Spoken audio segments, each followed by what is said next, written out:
Okay guys, so வந்து கல்யாணம் பண்ணதுக்கப்புறம் வந்து ஃபோட்டோ ஆல்பம் வந்துடுச்சு, ஃபோட்டோ ஃப்ரேம் வந்துருக்கு, அதை அன்பாக்ஸ் பண்ணிக்கிட்டு இருக்கேன். ஸோ ரொம்ப எக்ஸைட்டடாக இருக்கு.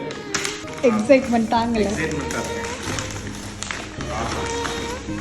ஆஹா ஆஹா ஆஹா திருப்புங்க. சூப்பரா இருக்குல்ல? சூப்பரா இருக்கு. வேற லெவல்ல இருக்கு. ஓ மை காட், அவர் ஃபேவரட். சூப்பரா இருக்கு गाइस, செம்மையா இருக்கு.